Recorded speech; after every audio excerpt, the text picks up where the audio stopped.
think one piece of advice when you're starting up something is knowing how to network effectively.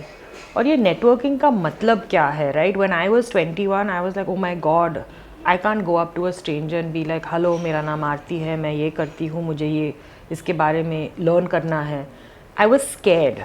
So I think understand networking is not only face to face. In our digital world, it could be a LinkedIn request with a short 1 or 2 lines saying, look, sir, ma'am, this is my name. I'm keen to learn about this. Can we connect?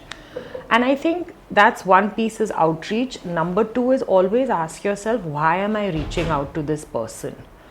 Maybe after 1 year or 2 years, have a list. These are the people I have built a genuine connection with.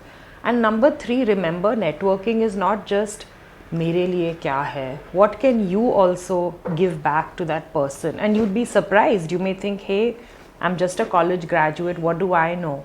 But you actually represent your generation. Maybe you have a different insight or perspective on a situation that that person may be keen to understand. So I think maybe ask yourself, मेरी तरफ से what insights can I share that that person might find helpful? And I think that might help you have a more fruitful, productive networking conversation.